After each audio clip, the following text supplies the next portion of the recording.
Where are you? Dev Q&A. I have actually not even read this yet. Oh, I didn't spoil myself at all. Okay. Last week we asked the community for questions for our devs to answer. We have answered many of the large questions in this post and we'll follow up next week with another set of answers. If your questions wasn't answered in the post, it may be in the following one. Can be two of them, right? Yeah. Many questions have been rewritten for reasons that are apparent if you see the original one. Why does your game suck? Chris, why does your game suck? And then it's gonna be rewritten into why is your game not as fun as no. As the game becomes bigger and more people with varying views on the game join us, how do you cluster feedback and do you still have a primary target audience? Good question. I'm expecting not to get a real answer. We want everyone to join the game, you know, that's their answer. When we look at feedback, we make sure to take into account the experience of the user and the nature of their core problem rather than just the proposed solution. Despite its growth, we want POE to remain true to its core values. Oh, do you guys know what the core values of POE are? Hardcore game from hardcore players to hardcore players. First and foremost. We feel like compromising its depth would do more long term. Oh, I guess. Yeah. So instead of. Oh, I understand now. That was referring to the game being, you know, way more complex than most of the games in the same genre. Would do more long-term damage than any short-term benefit that we might get in terms of being approachable to new users. I mean, being approachable to new users is good. You can do that without losing the depth in the game. I mean, they have made a better job at it now. They actually have like tutorials and shit early on. Having said that, PoE can remain a very hardcore game and still has accessibility improved. Yeah. I should probably read before I say things. We understand we can do a better job at making new features more understandable to both new and existing players. We are working hard to improve this. You guys remember Elder Loops?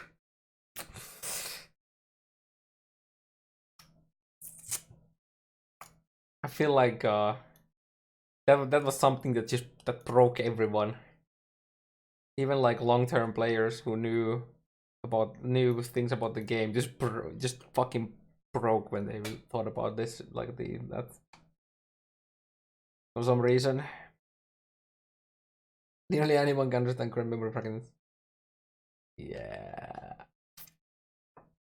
it was really bad at start. The synthesis, well, fuck, it's weird. It feels weird to talk about it now because it's not gonna be in the core game till fucking year and a half in the future when people have forgotten how bad it was, and then they, you know, kind of look what they did with Beastery. Okay, what was team's takeaway from the community feedback on synthesis? At a low level, there were a lot of individual problems with synthesis, which we read the feedback on, made changes to address, and deployed patches for. We already understand exactly what we did wrong during the league's production. It was incorrectly scoped during a busy period. We thought we had enough time to make something of great quality, but we were wrong. Yep, can't really.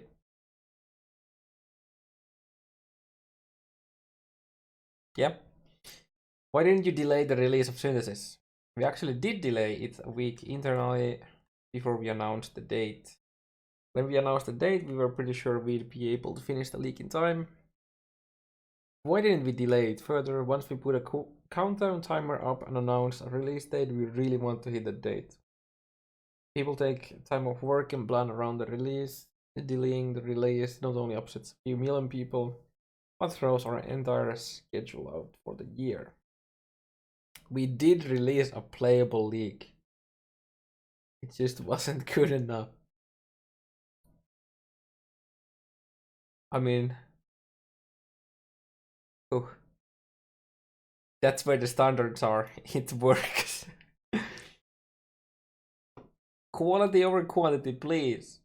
Will you ever return to making more simple leagues like Breach, Abuse, Domination, Bloodlines, and Rampage? Not why. I like the idea of easy to understand and mechanically clean leagues with a lot of meta depth. We've been experimenting with various prototypes and are quite excited about the one to be picked for 3.7. While our current production infrastructure lets us put a lot of content in it, it'll probably be reminiscent of the era of Breach, Sense, Abuse. Oh. If they're gonna make a league that is, you know, you just go in a map, you kill things. Most of it is just that. I really hope that if there is some more to it, let's say you have bosses that you gain access to through something like a Breach Splinter, that we don't have to do it immediately and we can store it. Do you think the current big complex leagues are sustainable? Yes, if we don't have other priorities consuming our time, this post is probably the... Yep. So we'll try to scope our leagues carefully to not run into problems with it. So basically, no.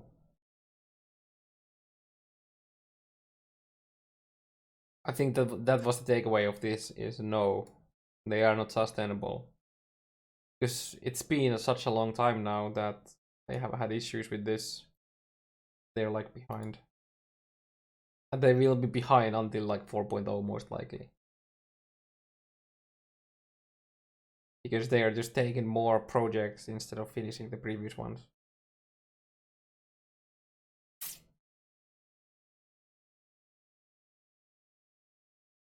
Because you're gonna have these consuming, you know, these other high time consuming projects around. So yeah. Does the team feel regard to one up in both scope and scale the league before? Even if you specifically decide not to do this, it often happens or organically as the team think of more and cooler things to add to the league. This can create a cycle that is difficult to maintain both in terms of our dev expectation and the expectation of the players. Yeah, oh sure, that was loud. Yeah, we just need more and bigger and better, and then this happen. So 3.7 we are trying to downscode. That's nice. It has turned out quite well. We're excited to see what you think. Yeah, we are hopeful that it's nice. What are your thoughts about the current state of dropped raid items, particularly normal ones, not shaped elder fracture? So many raid items drop. There are so many different item classes, and each item class has so many different base type available. Only few of are useful for your character. This results in a situation where many rare items are just left on the ground because it's very unlikely they'll be an upgrade for an item you currently have equipped. In addition, the presence of shaped elder fracture rares means that regular rares are even less likely to be game breaking. New crafting systems such as fossils will also reduce the chance that the given rare drop will upgrade. The above situation isn't good and we want to fix it. Oh. It's going to be a very slow process across many expansions. Probably with 4.0 doing some of the heavy lifting, but we'll get there. I wonder what that's gonna be. Is it like higher item level items not only have a higher chance of, like, you know, that have a chance of getting tiers, like, you know, higher tiers, but actually has a higher chance for them? You know, maybe make items when you ID them have a higher chance to get high tier mods in comparison to something like alt crafting. I don't know. Probably could do something. Do you feel that the master revamp fossil craft? Oh yeah, another thing is you could also limit mods to never spawn on these items, right? That would be interesting, so that base items, you know, like non-shaped elder, are special in the way that they have item like mods that these can't have. I don't think that's what I don't think that's what they're gonna do, but that could do something. Do you feel that the master revamp, fossil crafting and synthesis crafting introduce more power creep? I don't think it's feeling, it just is. If so, what are your thoughts on this? Like, I think this would be better. I mean, obviously this might be rewarded by them, but yeah, it's a weird question. Every new crafting system introduces a little bit of power creep to the best items that are possible, and this is intentional and desirable. If a new crafting system didn't let you make new best items, then it wouldn't be very interesting to people. Bigger, better, more, feels bad, man. Always need to get more. We're trying hard to control the level of power creep over time, so that people previous best items are not made irrelevant. Sure. Basically, this league completely like nullified every mirror item before, pretty much. Well, not obviously for every base but like paper elder items, but you know, for other bases. It's quite difficult and expensive to use these crafting systems to make something incredibly good, so the relative power level of previous mirror for the items is still quite high. Yeah, sure. Do you have any plans to help separate league mechanics from the crafting systems introduced with leagues as they transition to standard? We aren't announcing any specific plans for this, but it's certainly on the table. If the right way to merge a league with the core game involves breaking apart the league mechanic from the crafting system, then that will do. That would be nice. That's actually what I said about synthesis. I feel like they just completely removed the synthesized crafting. Like, just remove all of the synthesized items. Maybe leave fractured items, so we can find items with fractured mods, which would help crafting those items. Like, let's say that you find a 35 movement speed Zork boots. Now crafting that into, you know, a pair of boots is gonna be easier, right? And then maybe even make it so that when you're in the Nexus, you could add mods like, so these monsters can drop Elder and Shaper item that have fractured mods. That could be cool too. Again, just making it easier to craft those specific bases if you find those, so they would still have value. You just remove the insane OP synthesized bases, and it wouldn't break the game. It just make crafting a bit easier. It would be kind of like crafting with essences, except the item base already has it, so you could, you know, use the essences to craft it further. But it would be interesting. For some complex crafting systems, we are happy for them only to be available sparingly from interaction with an old league when it's accessible. I wish we could upgrade talismans, honestly. I just want that. I don't know why, I just want it. Do you think there is a room to make higher end crafting more accessible to an average player? Probably not. We certainly want more players to experience the fun of crafting and make some cool stuff, but we have to be very careful to not damage the economy in the process. High-end crafting is expensive for a reason, because it can make really expensive items. To make it more accessible, that means reducing the costs associated with it, which reduces the value and exclusiveness of the best items in the game. We feel it's critically important that in an action RPG, the absolute best items are exclusive and very valuable. I wonder why they don't make this same argument when it comes to level 100, because the power you gain from 95 to 100 is pretty small.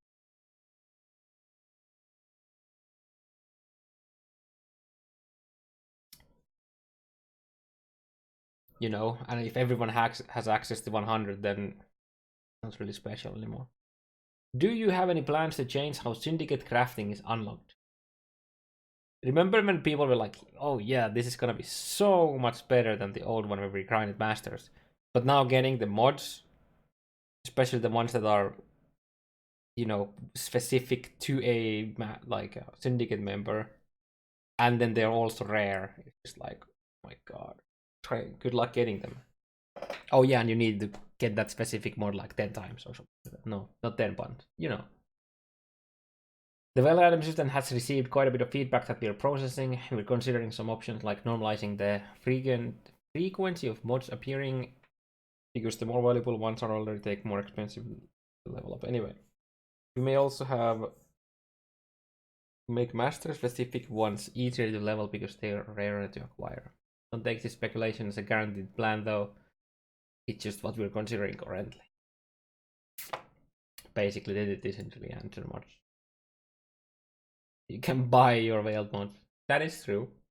You can search items that says like rinse prefix, for example, right?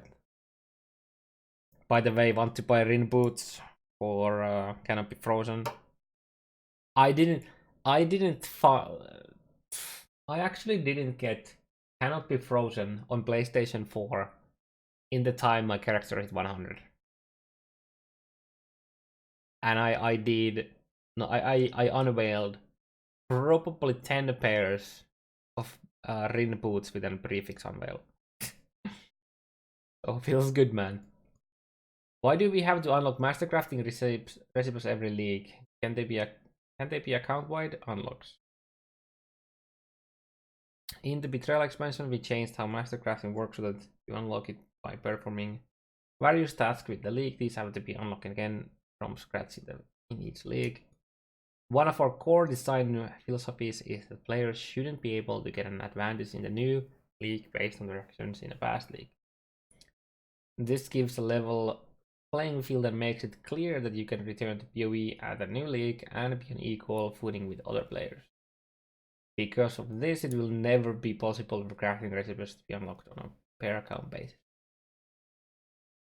The intention of the master crafting recipe system is that you can ideally look up a recipe that you want to use and find out exactly where to go and unlock it.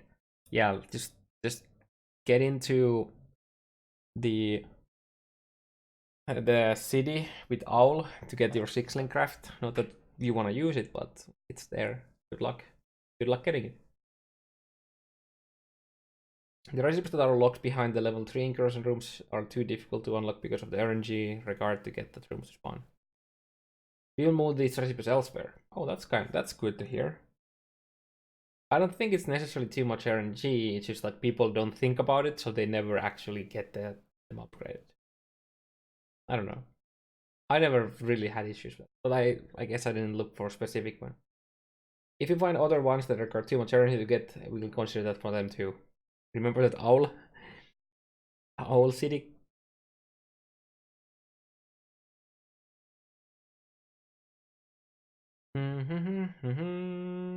How long is this? Oh my goodness. Okay, I need to get something to drink. My mouth is all dry. Where are you? Where is it? There. I'll get a cup of water to drink. Actually, never mind. I do have. Oh, never mind. Never mind that. Okay. Have you considered adding a safer way to purchase betrayal crafts from other players?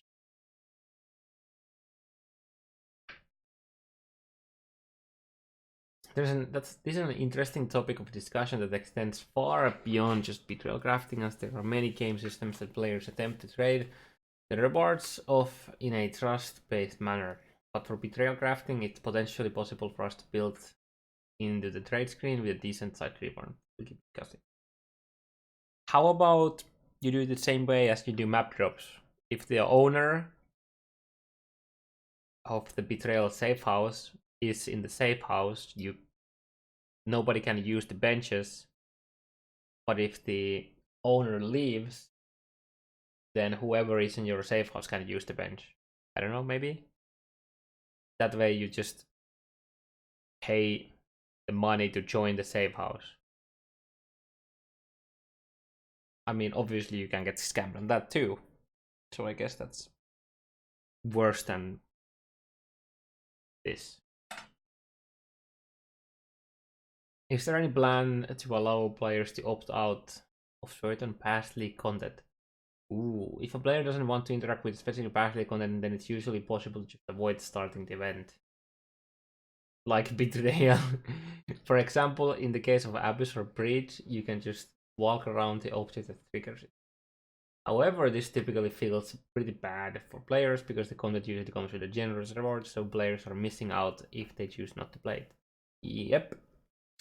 We see the current set of past league content enabled in the PoE as a thing that we curate and modify over time. As we get more and more, various leagues will cycle in and out. Please let us know feedback about which ones you enjoy and which you avoid, so that we can bear this in mind. We have heard the feedback about intervention encounters in Betrayal and are discussing it. Nothing better than rolling a nice map and then otherwise it'll be fine, but then Betrayal comes and you just the interventions. You have like Haku and everything just like following, like, oh my god,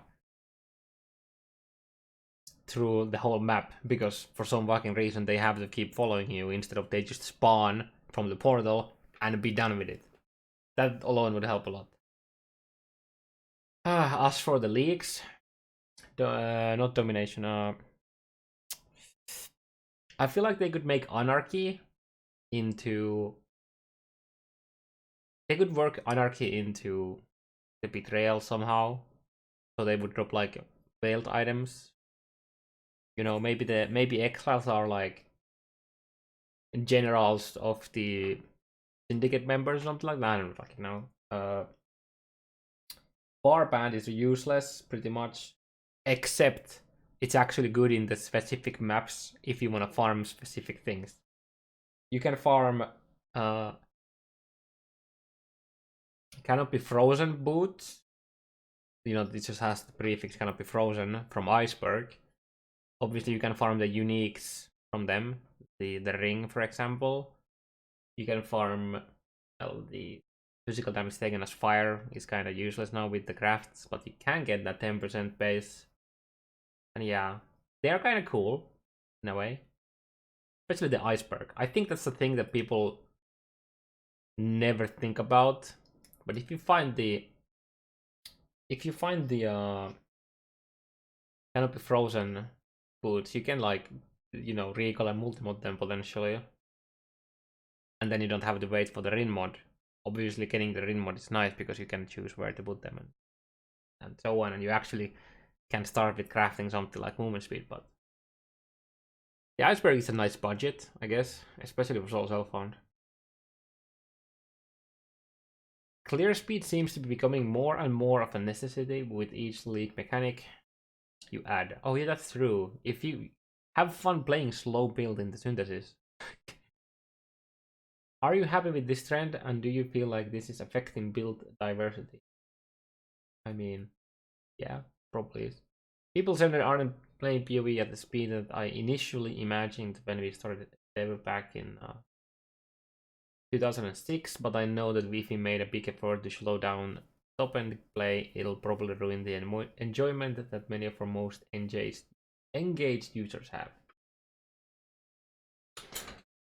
We have seen other games make that mistake and don't want to repeat it.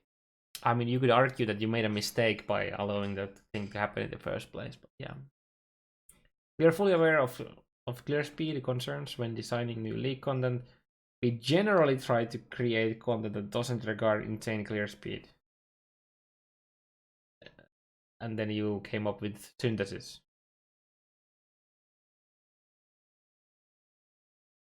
And incursion too, to some extent. You had to be fast and you had to have a good single target too. Of course, it is true that the faster you can complete an area and get its rewards, the faster you will progress. So there's an implicit incentive to make good character. Yo, you heard it. Good is fast. I guess it's in an example, not, you know, good equal fast. As a player who wants to delve and only delve, is there any way to reduce the reliance on mapping to access delve content?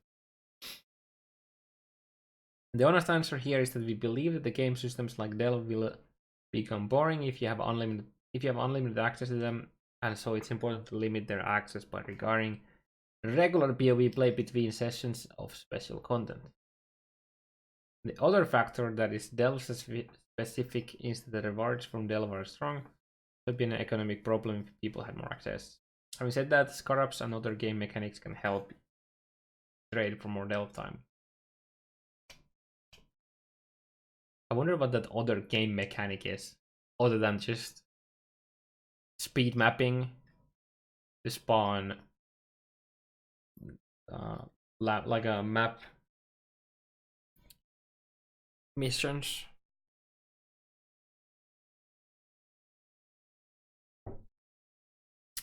It has been 18 months since you posted the trade manifesto. Do you still stand by it? This question prompted a long discussion, many hours of senior devs talking about trade. Our conclusion was, yes, we do stand by everything we wrote in the manifesto. We are not adding a trade market to PC version of the Battle of Exile. A really quick look. Okay, this is way too. I remember though, there is something. There's something mentioned here. I don't remember exactly where they wanted the progression to be not like slow, but if they made it easier, then the progression it would be way fast, and they want the characters to gradually get better and stronger. So if you really believe that, why does a level 21 gems require only like level 72 to use them? Why isn't that level like level 90? It usually takes, well, okay, at least like 85. It usually takes your character to like 90 or something like that, anywhere between like 88 to 91 or something like that to level gems to 21 to begin with. Why are all item bases, like T1 item bases and T1 mods, or regardless how high tier mod your item has, the level requirement is still capped at the same as the base pretty much. Well, the T1 bases are never, like Val Regalia never regards you to be like 75 or something like that. So if you really believe that, why wouldn't you just introduce, like make the actual high-end gear require higher level, like 90 or something? I don't know. Because right now you can get everything basically to the point you're like level 70.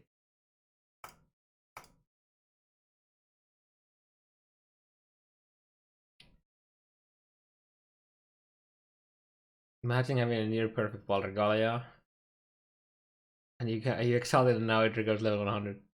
I mean, level 100 obviously is, you know, like talking about like capping like 90 or something like that. But that way you couldn't just slap everything on at level 70 and, you know. I don't know. It just seems like if they really believe that, then they should do something like that. Trying to trade in bulk maps, currency, and fragments is incredibly inconvenient and time consuming, leading to more time spent attempting to acquire items to play the game rather than actually playing the game. Could improvements to the trade system for these types of items be made to help facilitate bulk trading? This question also prompted long discussion, which turned into a conversation about how people acquire specific maps for Atlas completion. Our current thoughts are that we could make this easier, and so we are considering adding an occasional chance for map bosses to drop a map from an adjacent location. If we go ahead with this in 3.7, you'll see in the patch notes.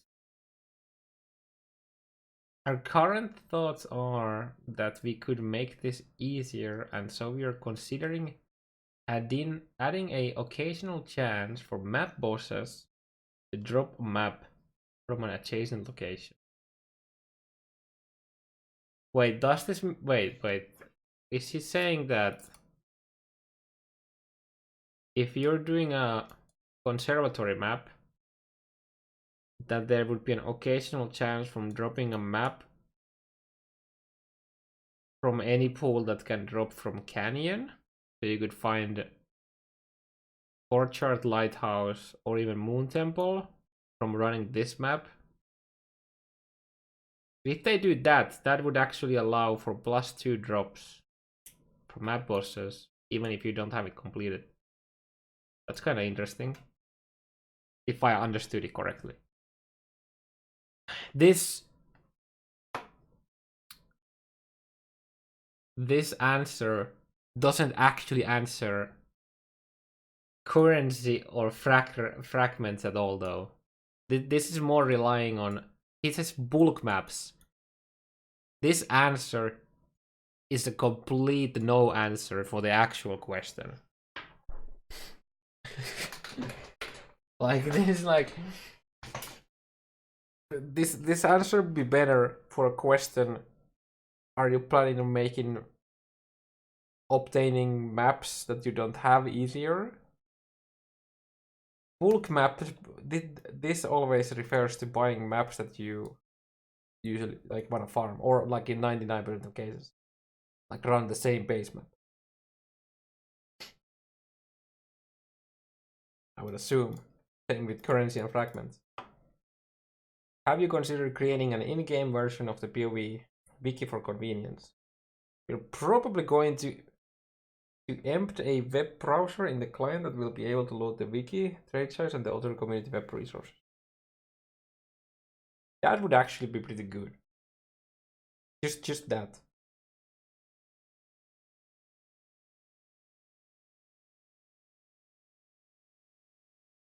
Does that mean that you can watch YouTube from in the game? Inside the game, because YouTube is a good resource.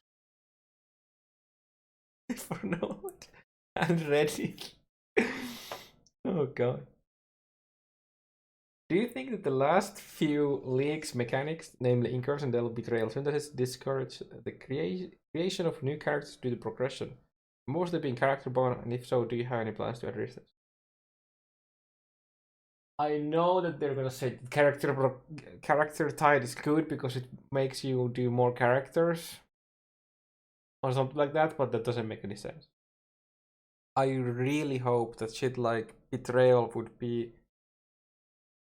not account bound by default, but like whenever you encounter John, for example, for betrayal, with a new character, you can either choose to start a new board with that character or share it with a quote-unquote global, like the one that you had on your first character in that league. That's kind of the same thing that I was talking about Atlas back in the day. That you could have a global Atlas and then character specific or something like that. Incursion was per character but had a load cycle. So you were only losing a small amount of progress if you made a new character. I mean, that's true. That was initial per character, but we changed this to per count when this problem became apparent. Yeah, oh my god, I remember that. Imagine finding a boss, like multiple bosses on a character that literally couldn't do any of them, and then you had a bosser that couldn't find any of the bosses. Betrayal was per character and had a longer cycle time than Incursion, but it was not really impossible to make this per account. We don't see a big problem here. You can still come back and finish the particular mastermind cycle. Synthesis. Oh, yo. I mean, this assumes that you want to actually do the mastermind cycle, and the vast majority of players don't, because doing the mastermind cycle fucks up your whole board, so you can't farm the things that you wanted to farm. God damn it. Synthesis was per character and spawned boss and reward memories rather rapidly, so that you weren't losing a lot of rewards stayed if you started a character. It would have been hard to make this one per account because the various memories had specific levels associated with them. We do consider this when making leaks, and we will try to make the right decision. Read character based. We don't want people to have anything that would discourage them from trying out new characters. We don't want people to have anything that would discourage them from trying new characters. And then you literally have synthesis and betrayal.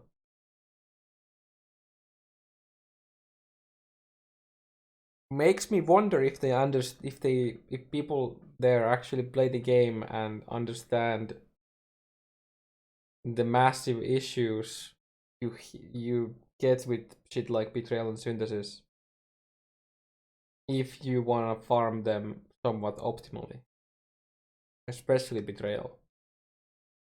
But if you wanna do it properly, if you wanna farm it fast, if you wanna get proper rewards, you need to set up your board in a way that you have the rivalries and just, you know, the guys in the right places.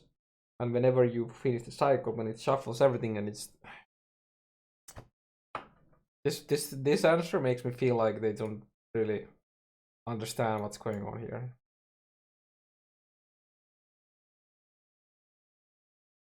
Like them saying no, we're not gonna do it, we think it's fine, is a bit different from we don't want people to have anything that would discourage them from trying out new characters, yet we have that system.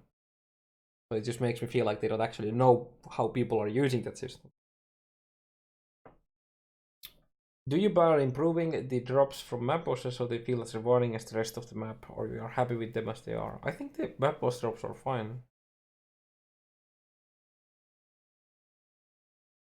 Map bosses generally don't drop a lot of items like the rest of the map, but they also usually don't take a lot of time to fight. I mean, they said usually. I guess that's correct.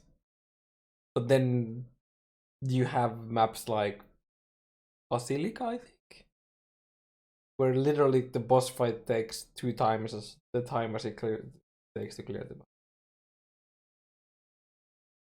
Some bosses die quickly and others are more substantial fights. Basilica is extremely substantial, by the way. You start the fight, you one tap it into the second phase, you have wait 15 seconds, you do that again, you wait 15 seconds again.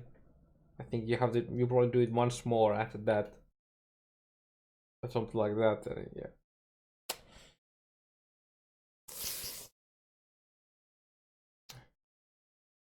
The thing is, the pro tip here is if you map doing those maps, guys, always use the bottles that give them attack speed and cast speed and whatnot, because it also makes those animations faster. Doing the Scorpion with Divine Vessel, Fleet, and Frenzy Charges makes it actually really fast. Also pretty rippy. We are going to add extra monsters that yield item and experience to the substantial boss fights during their mitigation phases to make them worth the time of fighting them more. Yo, make all the Basilica mobs that spawn actually drop maps and I'll do it. Example of maps that have been modified in this way in 3.7 are Belfry, ooh, Lava Lake, ooh, Sunken City and Gardens. Where's Basilica? Give me Basilica. We'll keep propagating this to more maps over time. I mean, that's a good thing. The Desert Oasis doesn't feel complete shit anymore. Is there a reason there are a limited number of balance changes to skills in every expansion? Each expansion is planned and developed. How do you actually pronounce it? Developed. I think it's just developed, right? Tested and released within 13 weeks. Or that's what you're planning to, at least. Sometimes it feels like it's planned and released in 13 weeks, but development and testing goes on for another month or so. This limits the number of specific skills that we can change and fully test within the cycle. The testing of these skills has to occur within the context of the map changes in that expansion. Like if you're hypothetically changing how, say, accuracy or leech work, then a skill that cares about these needs to be tested under the new systems. Confirmed, boys. Accuracy and leech work reworks happening in 3.7. With 3.6 and 7, we're quite pleased with the number of existing skills we have been able to improve. Okay. So basically, the answer is we don't have. I mean, it kind of makes sense. What is the Basilica boss again? Basilica boss is the innocence fight from Act 5, I think. I think that's Basilica. Because I always seem like I fuck up Kargas and Basilica. Kargas is the Act 9.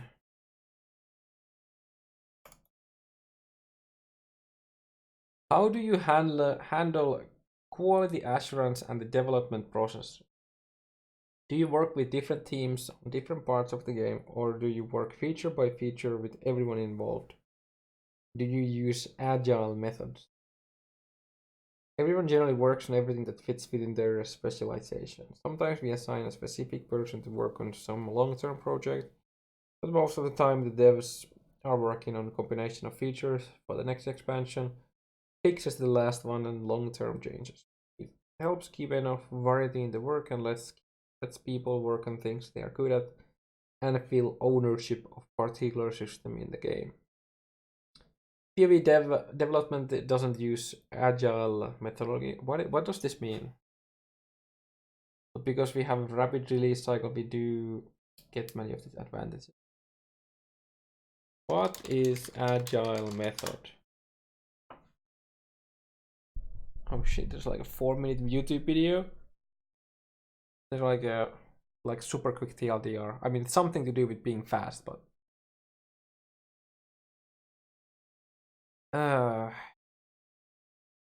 develop principles of agile software development. Really quick look. Deliver customer satisfaction by delivering valuable software continuously. Always accept change of requirements, matter how early or late the project. Deliver software that works within a shorter time scale. Both devs and business professionals must work closely together daily throughout the duration of the project. Information is best transferred between parties in face-to-face conversations. Motivate people to build projects by creating an environment of appreciation, trust, and empowerment. Working software is a key measure. There's so much shit here. Good luck remembering all of this. Well, yeah, okay. Now I kind of understand what it means. Those GGG split bugs patching into its own team, or the same people responsible for making the new content. Same people work on making content and fixing that content is broken. It's a good thing. It's kind of good, because imagine making something and then somebody else always fixes it. Like, I mean, I guess in a way it's easier to see mistakes when someone else has done it. So yeah, having someone to fix it who didn't work on it would introduce even more problems. Yeah, makes sense. At what point during a dev cycle do all the astronauts get to properly test new league's content? They test it throughout its development, but only get to do serious testing in the last few weeks once all parts are already in. For some leagues that came in too late, this period has indeed been too short. This is something we are working on improving. I wonder what this has been indeed too short. I wonder what that actually means. Like a week, couple days, because they say last few weeks, so that's like referring to like 2 to 3 weeks. So this is gonna be like a week or something like that. Less than a week. Okay, that's scary to hear. Imagine like people having like only like a week to test things, like 5 days or something like that.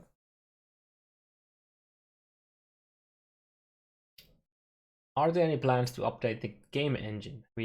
Yeah, they are updating constantly, right? Removing and updating parts. We upload it constantly with each new league and have released dozens of major improvements over the last years. Our engine team grows by the year and there's plenty more to come. Yes. Do you plan to release POE in the PlayStation Store in Japan? Ideally, but this involves getting a Japanese translator, which will take some time and resources. If you are in Japan, you can change the store so you can download it from a different country, by the way. Or you can create a non-Japanese account and download it through that. Like I downloaded my POE to my PlayStation through a New Zealand account, so that way I could get it like 12 hours before I would have normally got it, or something like that from the EU. Are there any plans to change the 6-second disconnect timer duration? Yes, but we haven't prioritized them. Whoa! Are there any plans to change the 6-second disconnect timer? Yo! That's good to hear. Do you have any plans to make sustaining maps less tied up with past league content like Betrayal, Delve, and Incursion? We have two options. We can either make it so that you don't get maps during past league content and buff the non-map rewards, or have some reliance on those systems for running map drops, because people tend to not play content that doesn't have map drops. We picked the option where league content drops maps, and therefore forcing people to do that content, forcing to feel like they sustain. Can you comment on a state of spam bots in chat?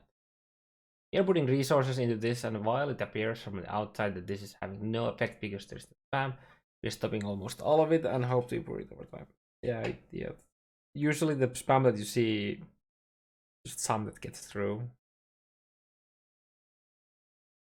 Google's how to make developer prioritize an issue. Yes, please get this done. You must have some vague plans on what development will look after 4.0. Are we going to see any major changes how things are running? All our efforts are focused on 3.7, 3.8, 3.9, and 3.10. And any other expansions leading up to including 4.0. We plan to tackle that, but the post 4.0 world looks like when we get to it. Wait, are we actually gonna have it? Wait, what? Aren't we supposed to only have, so we're gonna have this month, or like next month, then we have 3.8 in, wait, I thought we get 3.9 is the last, or 3.8 before 4.0. Basically, if we have a plan, we're not telling you we have a plan, but we're not thinking about it. Sometime next year. Yeah. Oh yeah, I guess it's just the announcement that is in November, right? And before the 4.0, there's also a leak before that. Yeah.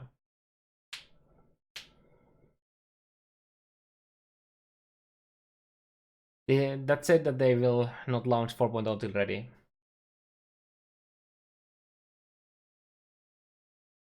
Yeah, I guess. Yeah, makes sense. When a new league is in development, is it designed for it to be implemented into the core game? Not always. For Bestiary, Incursion, Delve, and Betrayal, we had a specific plan to put them in the game together with 3.5. Most leagues are assessed after we have had a chance to see how the community feels about them. I still think that they plan every single league with the idea that hopefully it gets received well enough so that they can put it into the core game without the players hating them. Will we see any improvements on guilds? Yes, but it's not high priority, so not gonna happen anytime soon. We have to get ahead on the core development before we can focus on complex quality of life features. Having said that, We are always keen to hear about how the guild functionality can be improved in case some of these improvements can come earlier than the hard ones. Yeah, that's gonna happen anytime soon. Will there be a South African server? Yo, can we have a Finnish server, please? Thanks. We can add servers to a new region once we know we have access to reliable server host at a cost-effective price. Okay, never mind. Not gonna happen. Not gonna happen then. Enough local players to justify the regions and test of the server meet our reliability standards. I don't know which of these issues has prevented South Africa in particular, but we'll bring up the server team to make first consider. Okay.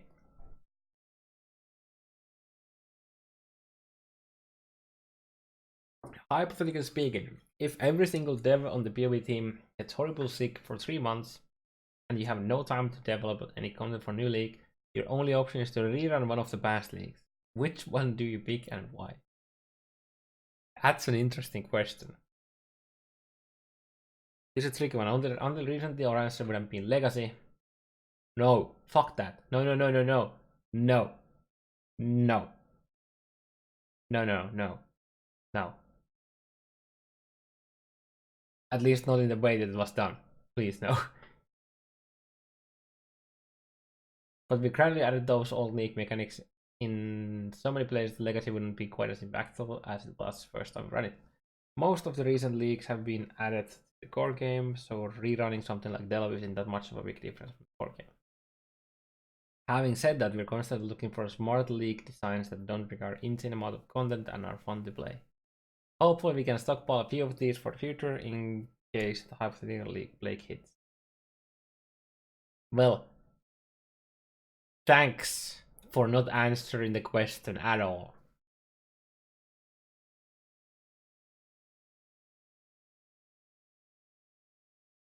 Did you say Dark Shrines? I'm untapping. No. Dark Shrines is fun for a couple weeks. That's it.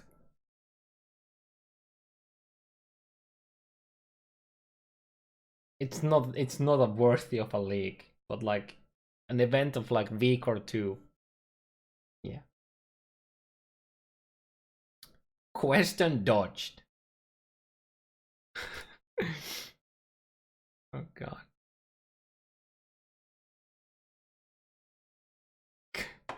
Question GGG.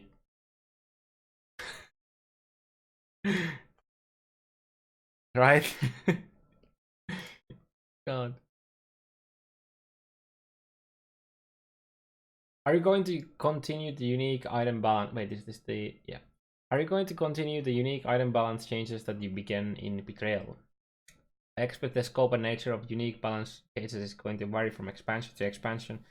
In 3.7, let's just say there are certainly some uniques being rebalanced, as you'll find out soon. That better include Voltaxic Rift. Thank you. Please, do it. Please. Do you have a stash tab planned for fossils and resonators? We plan to make fossil stack game-wide and then evaluate whether a tab is still needed. Then there are some small technical hurdles we need to first overcome before this stacking is possible. Okay. They're saying they did, but it's not good enough now, so they are trying to find ideas. I mean, they still didn't answer the question, really. The question was simple. What would be the league be? And then there's like, we don't... I mean, I guess we don't know is an answer. Yeah, I guess, but I'm disappointed of them not saying what the league would be. They should have just said Nemesis. Day 1 Nemesis or Day 1 Beyond. Day 1 Beyond. Honestly, I think they could have said Beyond and people would have been like fucking cheering, dude. And that's why they didn't say it, because if they said Beyond, I think somebody would literally release Blake at the GGG office to get Beyond for 3 months, so they can double Beyond it. Okay.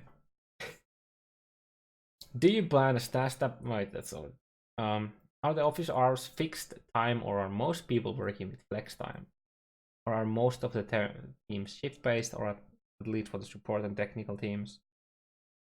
Dev team can work whenever they want, though most of them are typically in the office during the middle of the day, regardless of whether they work early or late. Our customer support team are shift based, and our server team have an on-call roster. I mean roster.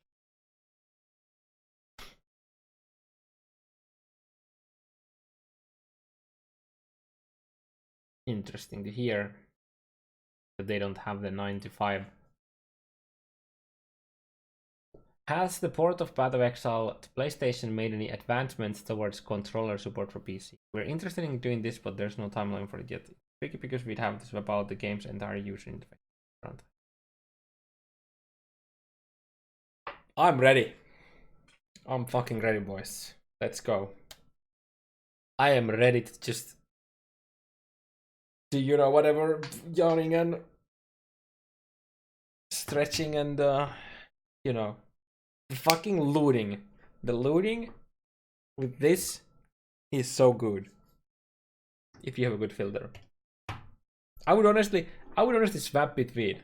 I would use, like, if I were to make like an MF build where I just pick up fucking everything from the ground, I would use you know, this.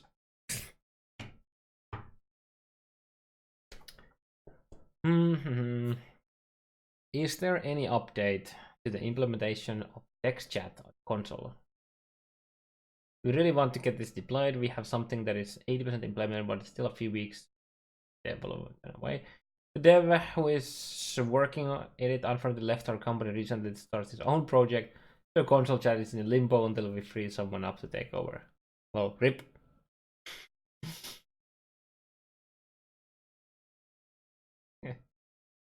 Rip. What are you doing about performance on console platform? Improving performance on all platforms is an ongoing goal of growing an engine team. Within the next few workdays, we will be deploying a patch that makes a number of memory-related performance improvements to the console platform. That's probably the reason why you're crashing, is because of memory issue. Memory usage and memory-related crash rates are improved on both One and PlayStation. On Xbox One, we have split out the 4K textures so that they're only downloaded by the Xbox One X version. While this does regard re-download of the entire game, it's smaller now, has faster load times, reduced memory usage, and significantly fewer memory-related crashes. Also, please note that if you encounter stuttering during gameplay and are playing on wireless internet connection, try plugging on an Ethernet cable. Almost all of the time, this has a dramatic impact on the network. Delayed stuttering, which spoils just the local game simulation packet loss occurs. Blah blah blah blah. Yeah. Basically, we did some fixes. We hope that it works. No guarantee. Can we have a short AFK timer so that players who aren't at their console don't have their items appear on the trademark? This won't work. If we regard players to be at their console for others to see their items, then people will just find a way to get around it.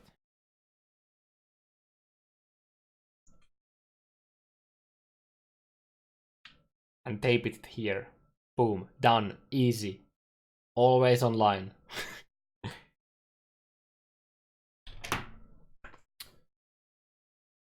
We already banned popsicle sticks. I really don't want to ban rubber bands.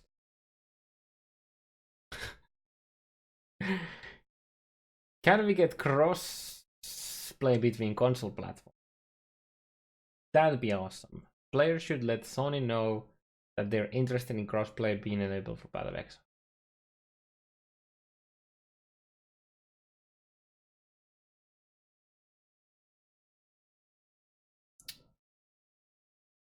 Well, thanks for shifting that, I guess. What will be done about people sending abusive messages on the console trade market? We want to add reporting feature. Wait, there wasn't a reporting feature? Oh shit.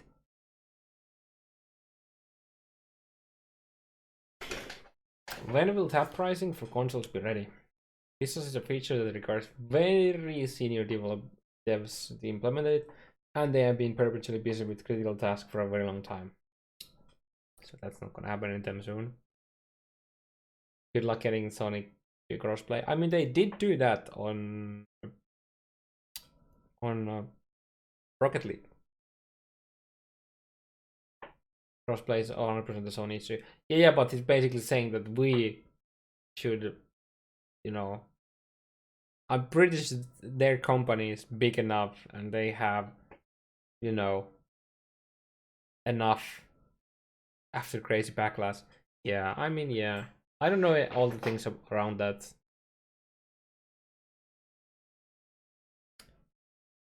When will that price? Wait, that's wait. Oh yeah. Do you have plans to introduce PvP on console? This is a really low priority. Almost no one uses PvP features on PC, and they're very much about critical mass to find opponent. Yep. Yep, that's not gonna happen. Will we ever get custom item filters on console platform? Now that we have added support for console players to be able to log into the website, this is something I can work on. That's gonna change the life of console players. What about guilds and guild statuses? Yeah, that's not gonna happen. The missing ingredient was the ability for console users to log into the website to manage their guilds. Now that this works, we can finish off the console. Oh, never mind then, I guess they can make it. We should note that it requires chat to be finished. Okay, so yeah. Not gonna happen anytime soon then, I guess. Are there any improvements coming to desync and rubber banding under predictive mode or console? We believe that this can still be tightened up more. Our last big push to identify and find subtle bugs that cause desync under predictive mode as a few years ago when we introduced lockstep. It's possible that a few more have repped in since then, and while they take an inordinate amount of time to track on, it will be worth. In 3.6 you stopped supporting Direct 9. Will you stop supporting 32-bit clients as well? Eventually, yes.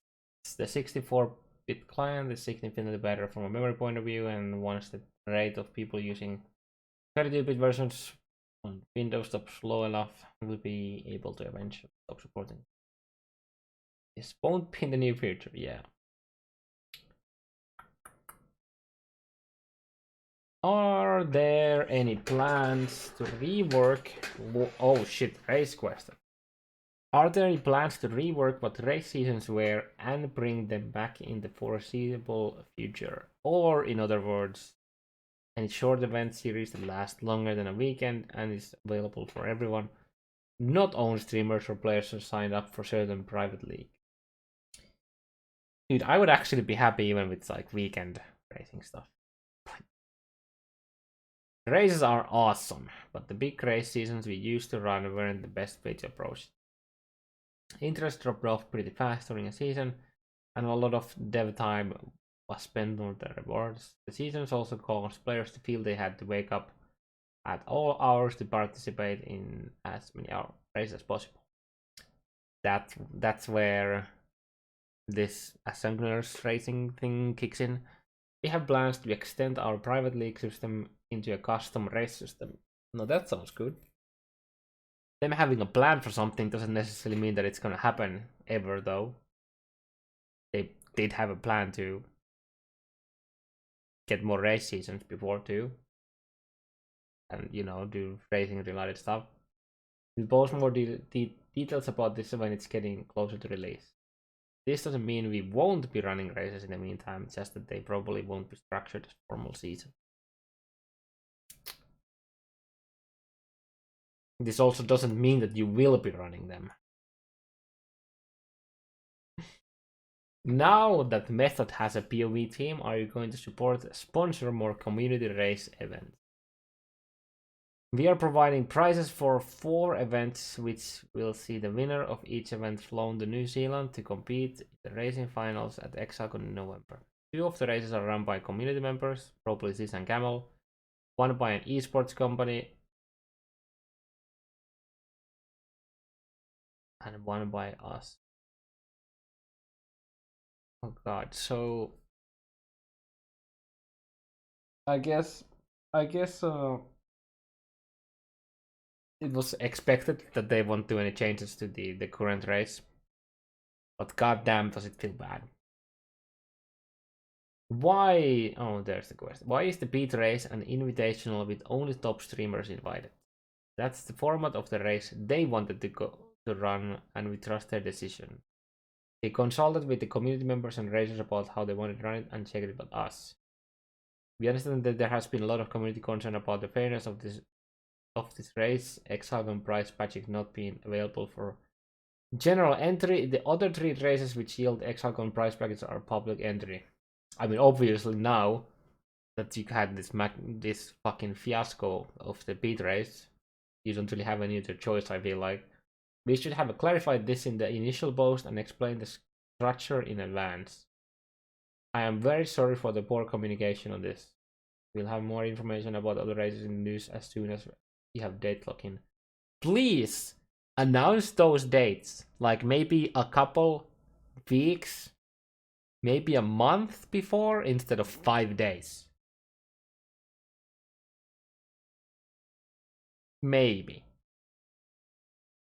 Also, they did not, this is a lie, they did not consult the community members and the racers about having the prize, like the Hexagon race final as one of the prizes. This is actually a lie, like legit a lie. Everyone I've talked to, I mean, either that or everyone I've talked to lied, and I believe the racers more than I believe Chris.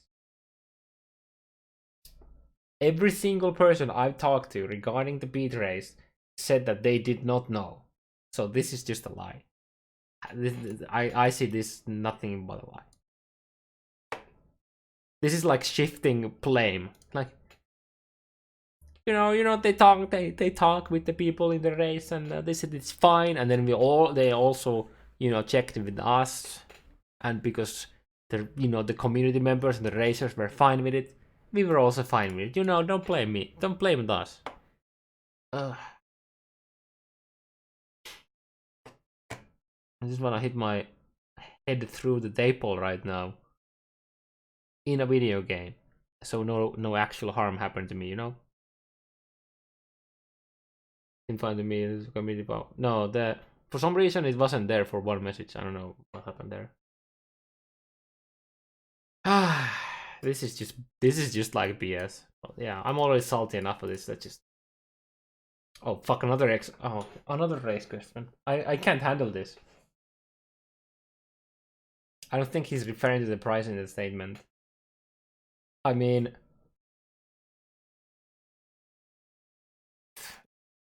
the reason why this was asked is because of the price.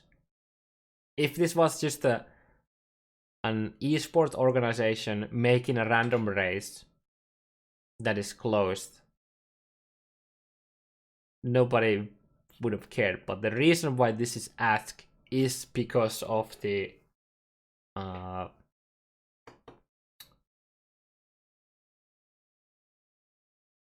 fact that it is there.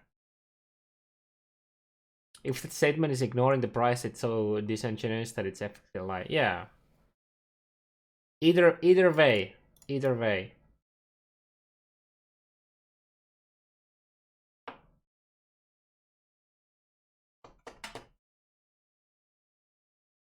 If they're, I don't know how this was phrased originally, but anyone with a higher IQ than 50 understands that the reason why this is here is because of the price, and this is referring to that, saying that players were fine with it. even they might not say it strictly that the people were fine with the price.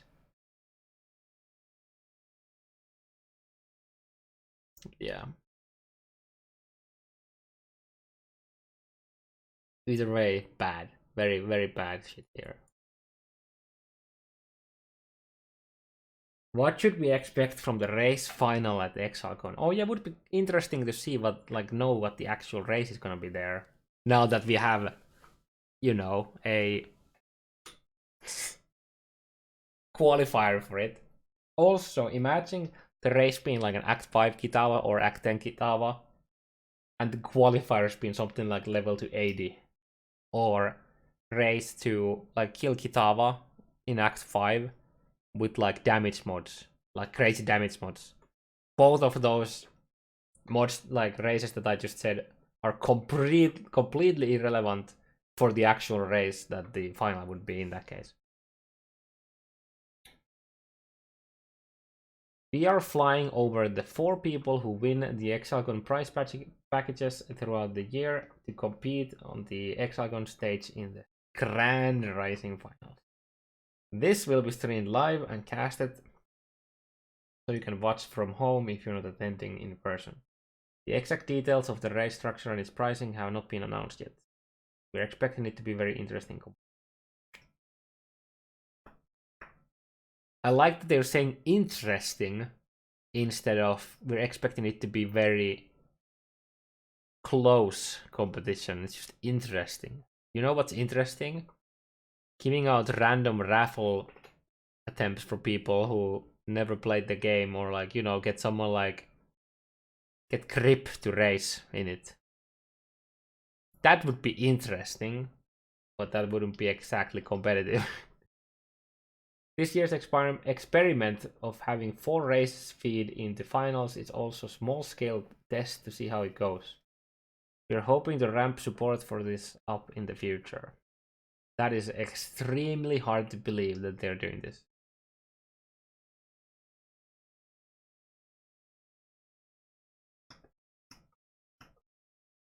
I just that is.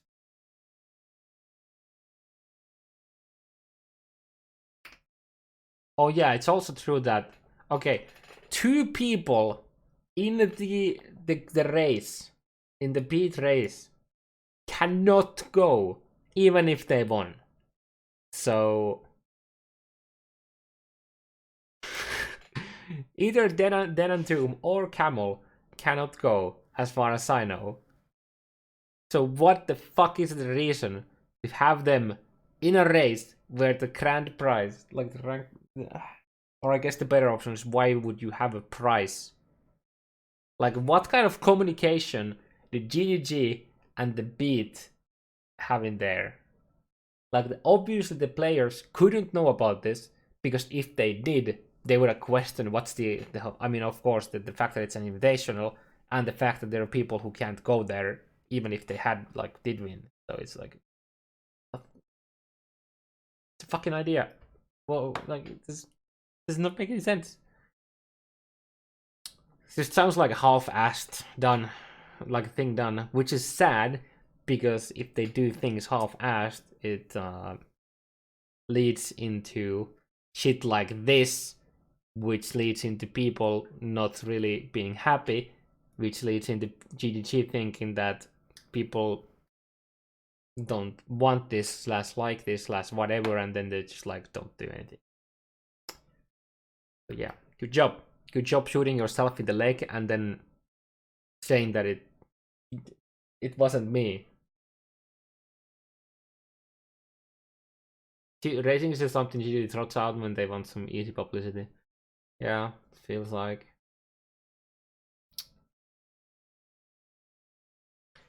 Would you consider creating more alternative game modes besides private leagues, such as the previous April Fool's game mode Battle Royale? We really enjoy making things like Royale, and would love to create more when we have time. Realistic our schedule leading up to 4.0 is back, and after that I don't expect us to release any new alternate game modes like Royale before then, unless we think of a brilliant idea that is so awesome that we can't help but distract ourselves. So not gonna happen. Why did you choose Flashback over Mayhem and Turmoil for the end of league synthesis event? Feedback and data shows that the players prefer to play in unavoided leagues. Yep, I agree to that, so that they can keep the items. We've also wanted to provide an opportunity. Also, the fact that it goes like, it doesn't matter if you make a fucking Mayhem. Whatever you get from that league barely does anything for the standard, so it's whatever. It's already a, you know, trash can of all everything else before, right? So it's not like you care about standard economy when you do something like synthesizing. So I think that's a poor argument. We also wanted to provide an opportunity for players to complete their synthesis challenges, which wouldn't have been possible for Mayhem and Turmoil. I mean, it would have been if you made it so. From a design philosophy point of view, our team feels that the slow burn event is better than a quick rush adrenaline that Mayhem gives you. Basically, just saying, we want you guys to play for longer. You get a variety of different mods per area rather than a giant number of a specific thing. It's something we enjoy more, and we feel the players would as well. Historically, there was much higher engagement with Flashback than with other event types. Having said that, we have definitely heard your feedback and we bear it in mind for future events. So don't make it void and then do Mayhem. Do Mayhem non-avoided, and you got the best of two. I mean, you don't have to go Mayhem. You can go somewhere between the Flashback and the Mayhem. You know, not completely watered down, not completely mega busted, somewhere in the middle, maybe. What about another Legacy League as an end of league event? Popular request, but Legacy actually has a number of problems. For a start, it was designed around difficulty levels which were removed in 3.0, so work would be regards to unlock league stones in a different way. Secondly, most of the Legacy League content has gradually made its way into the core game in different forms, so would feel less exclusive. The amount of work required to fix up this league to work as an event would be significantly more than we could put in at the moment. Possible for future though. Okay. I'm not a huge fan of Legacy personally. The management of the stones is so bad. It feels so bad. Have you considered doing a small event around a single mechanic or aspect of the game, like all items dropping white and increased currency drops? Yes, that'd be a lot of fun, though we have to be careful when announcing events to make sure something's for everyone. There's something for everyone. Maybe if we bring back some type of groups of events like race seasons, we can run some like this with more of an emphasis on the economy, for players are driven by that. As a side note, there's no need to increase currency drops, and all item drops are normal white items. It's quite a lot of fun to actually have a use for the current currency that does drop. Try it out in a private league. Keep an eye on the news next week for a second set of answers. Man, it really feels like they really tried to sell the idea that they care about racing in this with the few answers they had related to them. Yeah, bunch of no answers, couple cool questions and cool answers, particularly this looks interesting because in the past they have said that they don't want to do that. So the chain's opinion here is nice. Yeah. I expected less actual information out of this, so I'm kind of happy about that. I'm extremely sad that they didn't do something about the beat race fiasco other than to say that we're sorry and shift the blame to the organization and the community members and racers. That's actually pretty disappointing how they made that. So another kick in the nuts for them. I can only imagine Camel reading this here and being like, what the fuck? Like, excuse me, what? But yeah. Some cool stuff, some not so cool stuff, and some very expected neutral stuff. I wonder what the next week's Q&A is gonna be. Yeah, until then.